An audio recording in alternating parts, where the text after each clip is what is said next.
You're watching VinylicPumaGaming.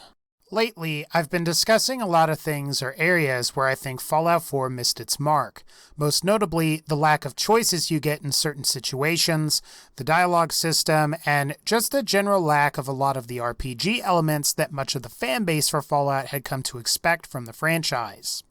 While there will be certainly more opportunities to discuss Fallout 4's flaws, I figured that it would be a good idea to discuss a lot of the things that Fallout 4 did really well. While there will be a few criticisms in this video, the focus of this video is to outline good things or good changes that Fallout 4 made to the pre-existing formula for the franchise. So without further ado, let's go ahead and we'll get into it. Something that you don't think about a whole lot is how Fallout 4 modified its radiation system when compared to both Fallout 3 and New Vegas. In both of those games, the amount of rads that you incurred would mostly just affect the player's special stats. First, you would lose endurance, then agility, and then strength. And once you reached about 1,000 rads, your player character would die instantly. Now, I always found that I could play Fallout 3 or New Vegas, and I could ignore radiation almost altogether up until about 400 rads or so. At that point, it would affect my ability enough to where I would want to quickly use Radaway to bring my character back up to peak performance. But even then, depending on your build, you might even be able to go without curing your radiation for longer than that. Now, radiation in Fallout 4 is handled a lot differently. Instead of being tied to specific status effects like it is in the two previous installments, radiation directly affects the amount of maximum health you can have. For about every 10 rads the player incurs, they lose 1% of their maximum health. Just like Fallout 3 and New Vegas, if you incur 1,000 rads, you will die instantly. Ultimately, I think this was an improvement over the previous games since you may not actually want to obtain 200 rads of radiation. Otherwise, you lose about 20% of your health or a fifth of your maximum health. It also gives the player an incentive to cure the radiation as the effects of radiation are felt more immediately and will affect your ability to survive encounters with the game's various enemies. Now, I would like to see this implementation of radiation exposure stay in future Fallout games because I think it was a really good system. Another improvement Fallout 4 made over previous titles in the franchise was how it handled companion and companion-specific quests through the affinity system. Basically, the idea being that each companion has their very own separate likes and dislikes, and you can either gain their respect or make them absolutely hate you depending on your actions. The affinity system was a pretty good idea since it makes you determine your player character's morality by who your companion is. So, for example, someone like Strong likes cannibalism. If you decide to play with Strong, you may find that your player character will engage in this act more frequently, and thus you will have a different experience playing through the game. Now, this can be extended to all of the other various companions throughout the game as well, as all of them can change how you play and approach various different situations. For example, Preston Garvey doesn't like it when you ask for more money on missions, where somebody like McCready might. I think Bethesda intended for the affinity system to be sort of a replacement for the karma system from the previous games. The idea being that not everyone has the same concept of right and wrong, and I think this works to an extent if you play with the companion. Regardless, I do think the companion affinity system in Fallout 4 is much better than it was in New Vegas.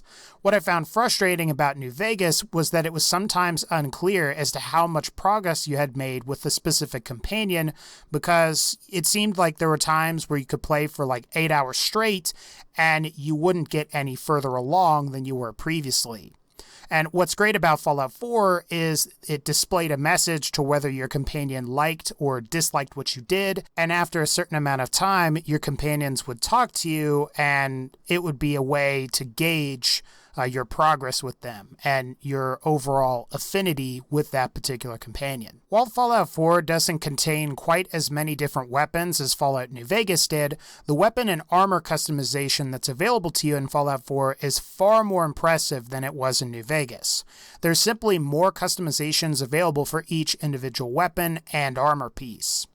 Laser and plasma weapons are almost completely interchangeable as long as you are willing to swap barrels, weapon stocks, and grips. You can also add splitters to energy pistols and rifles to give them properties that are more akin to shotgun-type weapons, or you can attach sniper barrels which make energy weapons deal a lot more damage. For ballistic-type weapons, you can equip receivers that specialize in armor penetration, and on certain weapons, you can convert them from semi-automatic to automatic and vice versa. You can also have the ability to add or remove stocks, have blade attachments that change the weapon bash animation, and you can also add silencers to these weapons, making them perfect for stealth. The ability to customize armor in Fallout 4 is also a really nice touch. Just like power armor, you can upgrade its defensive capabilities as well as add additional components that will improve your carry weight, or you can apply an ultra-light mod that will make the armor significantly lighter while also providing you with additional action points for doing so. In previous Fallout games, if you wanted better armor stats, you had to either repair the existing armor that you had or find brand new armor that was totally superior to what you currently had. While the latter component still applies, the ability to upgrade your armor makes it a little more useful for a longer period of time. Speaking of armor, it's time that we discussed power armor in Fallout 4.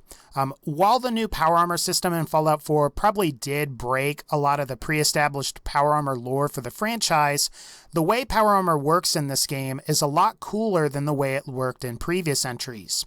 This is because power armor is no longer just some armor that you wear, but is almost like a miniature mech suit that you enter like you would a car. Also, like a car, it's customizable and you can change the paint job, you can swap various different armor pieces for a different look, and you can even modify some of the attributes of each of the armor pieces themselves. For example, maybe you want improved carry weight, or maybe you want action point regeneration, or maybe you just want a jetpack on your power armor. You can do that in Fallout 4. The new additions to the classic power armor sets are really cool as well. For example, you have both the T-60 power armor, which is frequently used by the Brotherhood of Steel in Fallout 4, and you even have the Raider power armor suit that looks like it was put together by welding various bits of metal together in order to create this crude power armor suit.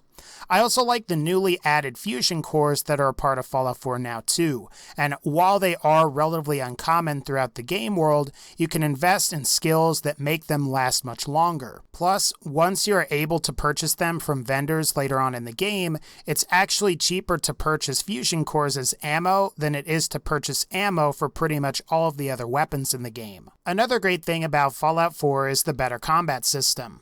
The thing is, after you've played Fallout 4 for a certain amount of time and you go back and play both New Vegas and Fallout 3, both of these games feel sort of tanky and slow in comparison. While I wouldn't say that Fallout 4's gameplay is as fast-paced as something like Call of Duty, the controls are overall much more responsive than they were in previous installments of the franchise. Simple things like aiming and shooting your gun feel a lot more fluid now, where if you had played previous games, it always felt like the amount of time that it took to aim felt a little slow, and that you didn't really have precise control of where your bullets were going to go when you shot them. It's difficult to describe the nuance of how the guns in Fallout 4 handle, but what I can say is that it feels like a major improvement over previous games in the franchise. I also like the improvements and refinements Fallout 4 made to the V.A.T.S system. In previous games, V.A.T.S was more of a quasi-turn-based mode where you froze time, you picked a body part to shoot at, and you would either hit on target or you would miss. Occasionally, enemies may even explode into a pool of blood and guts depending on how you spec your character. However, now in Fallout 4, there's more of a sense of urgency when you acquire targets, because instead of stopping time completely, time just slows down a bit, and because of that, the chance to hit an enemy can drastically change over time, and enemies can now deal damage to you while you're using V.A.T.S. It's also kind of crazy to think about this, but between Fallout 3, New Vegas, and Fallout 4, Fallout 4 is the first of the first-person shooter Fallout games to have Sprint. In the other two games, you had to download a mod to get this functionality, and I would say that Sprint, in addition to the better combat and V.A.T.S systems, makes this game feel much faster paced. While it wasn't available at launch, Survival Mode is probably one of Fallout 4's best features. If you haven't played Survival Mode and you have the stomach for it, you really should play it. The new version of Survival Mode makes several cool gameplay tweaks like no fast travel, you take and deal more damage, ammo has weight, the player character can become ill, malnourished, and you'll have to make sure that you get enough sleep before you go out on missions. However, the most notable change is how they tweaked the save system.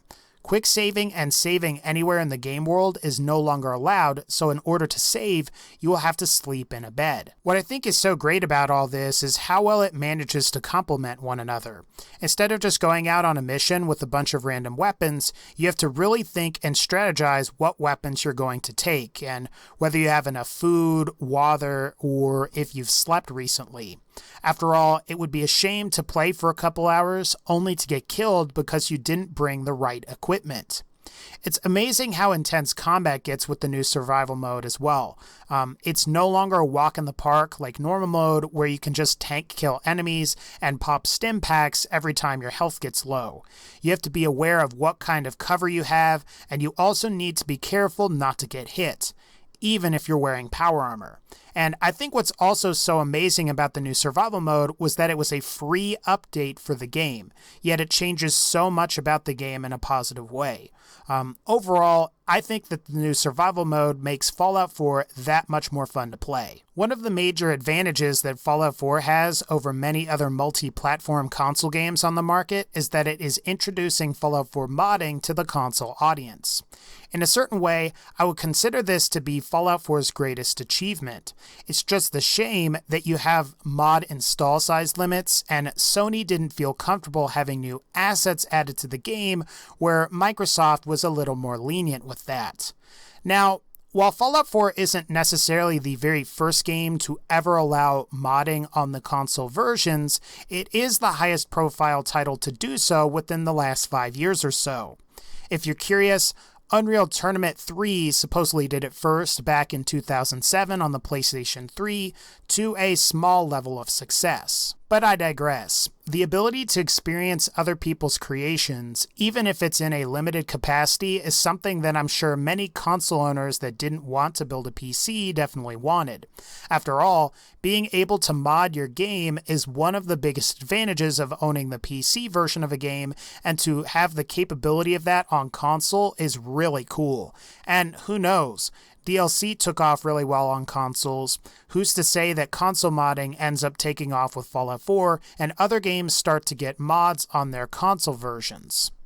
Or at the very least, it inspires developers to add more user-generated content elements to their games. While I think Fallout 4 will be the very first Bethesda Game Studios game to have console mods, I'm going to make the prediction that The Elder Scrolls 6, along with future Fallout titles, are going to be among some of the first games that will popularize them, especially if this functionality is available at launch. And finally, we have the settlement system. While I think that the settlement system's implementation isn't perfect by any means, it was a very cool idea that has some amazing potential. I just think that the settlement system needs a lot more features than it currently has. And what I like about the settlement system is how it reminds me of the more simulation-based games like either The Sims or even something else like Harvest Moon. You basically get the ability to put together your own small towns, complete with villagers that farm crops and perform various other tasks that you assign them to. Instead of tending to a family and a house like you do in The Sims, or attending to a farm like you would in Harvest Moon, Fallout 4 tasks the player with rebuilding civilization in the post-apocalyptic world. Now, I know I'm not going into a whole lot of detail here because the settlement system as it currently is pretty basic.